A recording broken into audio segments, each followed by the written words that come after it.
Hello everyone. सो हमारा जो ये एक सीरीज़ जो हम स्टार्ट कर रहे हैं that is important questions for university exams. So in that series we have the first chapter of physiology that is general physiology, जिसका फर्स्ट टॉपिक है homeostasis. Now homeostasis is a very important question for university exams, हर बार target किया जाता है। तो homeostasis को अगर यूनिवर्सिटी एग्जाम्स में आता है तो कैसे लिखना है। Now the question should be what is homeostasis and how it is important. तो होम्योस्टेसिस अलग अलग तरीके से आता है। तो अगर इसका सिर्फ हम ये पार्ट देखेंगे, जब सिर्फ होम्योस्टेसिस के बारे में पूछा है, उसका मोड ऑफ एक्शन नहीं पूछा है, राइट। तो let's begin with the homeostasis. Now homeostasis जो टर्म है वो दिया था W.B. कैनन ने। So this term was given by W.B. Cannon. The definition is as the mechanism by which constancy of internal environment is maintained and ensured.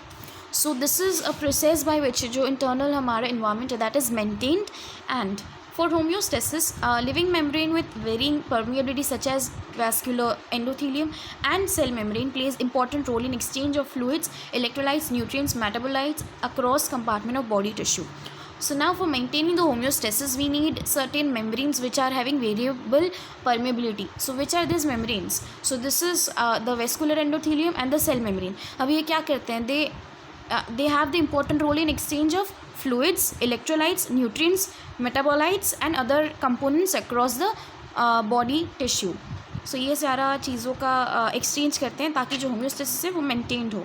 Now what are the factors involve in the maintenance of the internal environment or say homeostasis? So there are 5 factors that are involved in maintenance of the homeostasis. And number 1 to be maintenance of the pH of the ECF, that is extracellular fluid, that is acid base balance, फिर water electrolyte balance, regulation of temperature, supply of nutrients, oxygen, enzymes, hormones and removal of metabolic and waste products. So ये 5 चीज़ें हैं जो factors हैं जो important है हमारे maintain करने में internal environment. I will use the internet for a while. So ये सारी चीज़ें इंपॉर्टेंट हैं। Now the level of organization of the body. So पहले तो सेल है, सेल से टिश्यू बनता है, टिश्यू से ऑर्गन बनता है, ऑर्गन से ऑर्गन सिस्टम, ऑर्गन सिस्टम से organism. So this is how the level of organization of the body is. Now how this level of organization is helping homeostasis. So independent relation of cells, systems and the homeostasis. So जो body systems हैं और homeostasis और sales का जो interdependent relationship है वो ऐसे है कि जो सेल्स है वो बने होते हैं बॉडी सिस्टम से। अभी बॉडी सिस्टम मेंटेन करना पड़ता है होम्योस्टेसिस को, and for maintaining the homeostasis is actually essential for survival of the cells. अगर सेल्स में होम्योस्टेसिस मेंटेन नहीं होगा तो सेल्स के not survive. Cells are made up of body systems. Cell बनाती है बॉडी सिस्टम को, right, as we see cell, then tissue, organ system. So organ system मतलब बॉडी सिस्टम या फिर ऑर्गेनिज्म का जो सिस्टम है that is body system. So that body system help in maintaining the homeostasis which is essential for survival of the cells. So this is the relationship. Now coming on to the role of different systems of the body in homeostasis. तो इसमें बस ये जो एक particular function है जैसे transport of ECF, so that is important for maintaining of the homeostasis. So ऐसे हमारे पास 6-7 फंक्शन है, टू बी 8 फंक्शन है। तो ये सारे 8 फंक्शन में जो हमारे बॉडी सिस्टम्स हैं, वो जो डिफरेंट सिस्टम्स हैं बॉडी के, वो कैसे हेल्प करते हैं और कौन से सिस्टम किस में हेल्प करते हैं, ये बस देखना है। तो दिस थिंग, ये जो डेफिनेशन है, फिर फैक्टर्स इन्वॉल्व है और डिफरेंट बॉडी सिस्टम जो इन्वॉल्व है, ये 3 चीज़ें अगर सिर्फ आपको होम्योस्टेसिस और उसका सिर्फ रोल क्या है फंक्शन ऑफ बॉडी में, डिफरेंट बॉडी सिस्टम का क्या रोल होता है होम्योस्टेसिस में, अगर ये पूछा है तो लिखना है। अगर कंट्रोल मैकेनिज्म पूछा है तो और भी चीज़ें ऐड करनी है, बट जनरली कंट्रोल मैकेनिज्म एक अलग से ही टॉपिक आता है। Control mechanism like positive feedback is asked separately, negative feedback is asked separately, या फिर दोनों एक साथ पूछते हैं।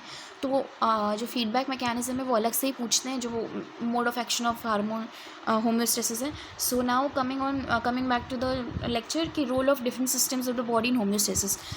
So now almost all the systems of the human body play important role in internal environment maintenance, right? So number 1 is transport of ECF. तो ये transport of ECF में कौन काम करता है? Circulatory system.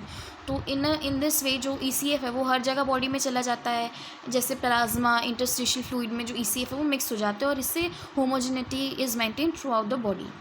The second point is supply of oxygen and nutrients to ECF. So the nutrients and oxygen provide energy to various cells activities for growth of tissue. तो जो हमारे body में nutrients and oxygen है that is important for survival because all the various cell activities are dependent on the nutrients and the oxygen that is coming down.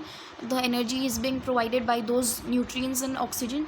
So for that we have respiratory system, circulatory system and musculoskeletal system that helps in supply of oxygen and nutrients to the ECF. Also hormones play important role in maintaining or say metabolism of the nutrients and other necessary substances for the cell. Now the removal of metabolic and waste products or end products and waste. So kidney and excretory system we know is responsible for that, and also respiratory system involves in removal of CO2 from the body. Water electrolyte balance, it is a combined effort of kidneys, skin, lungs, salivary secretion and the digestive systems. Number 5 pH of the blood and acid base balance. So this is done by the respiratory system, kidneys, blood and buffer systems of the skin. Coming on to the temperature is maintained by skin, CVS, cardiovascular system, respiratory system, excretory system, digestive system, skeletal system and nervous system. Regulation of body functions. Now this is very important for homeostasis. Nervous system and hormonal system play important role in this. Now the ANS also regulates the vegetative functions of the body which are essential for homeostasis.